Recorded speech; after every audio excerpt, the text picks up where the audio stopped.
Hello everyone, I'm Ray Baxter, Director of Baxterworld. We're chartered management accountants specialising in hospitality sector.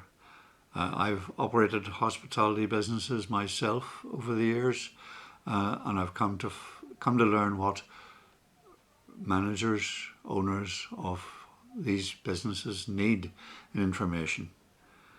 So I'll start off with a typical report which all of our clients get each month in some form or other, which is a profit and loss account with each venue separated in a column.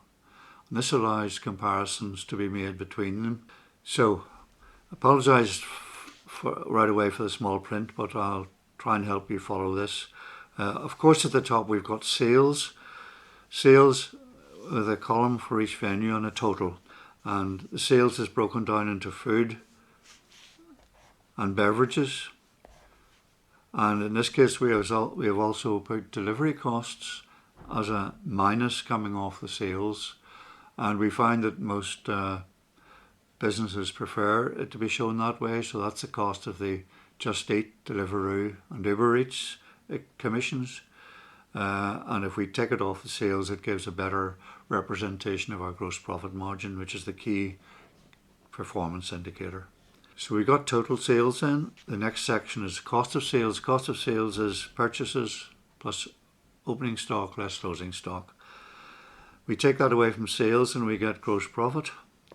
Gross profit in itself doesn't mean very much in terms of controlling the business, but if we divide it into the turnover, we get the gross profit percentage, which is a very important measure because it takes out differences between the size of the different operations, the different restaurants. We have the gross margin here, and then we have it broken down into food and beverages. Right away on this one we see that the overall margin for the Islington branch is much lower than it is for the other two. That particular issue needs investigated. Why is that so much lower? And that represents, in terms of money, the difference between 71% and 59% in that 1 month is £20,000. Going on to wage cost. Wage cost is the next biggest expense. We again show the total wage cost, and we show the wage cost as a percentage of turnover, which is that figure there. And again we see there's a big difference between Islington, 55%, and the best performing, which is Borough, which is an exception because it's more a market stall in this case. But Big Street in Soho is only a wage cost of 36%. So again, that difference between 55 and 36% in money terms in that 1 month is £20,000. We have it split into kitchen and front of house, and we have a similar problem with both of these. So that needs investigated, whether staff are being paid for quiet times or just simply bad management. Finally, overheads. We have overheads that are specific to each branch, and then we have central costs like directors' salaries, insurance and so on, which can't be allocated against particular branches. So those are taken and apportioned over each branch as a percentage of turnover.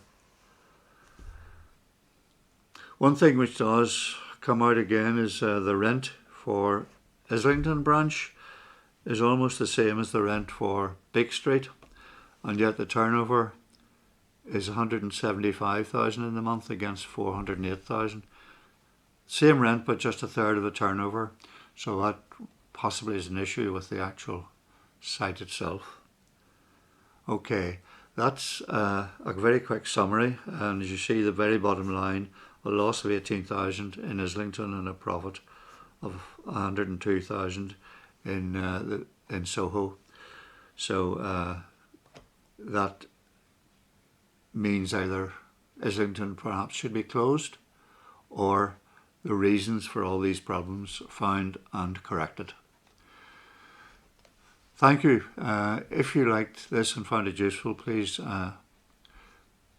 subscribe or give us a like, and do watch out for our series of YouTube videos, which hopefully you'll find helpful if you're in this business.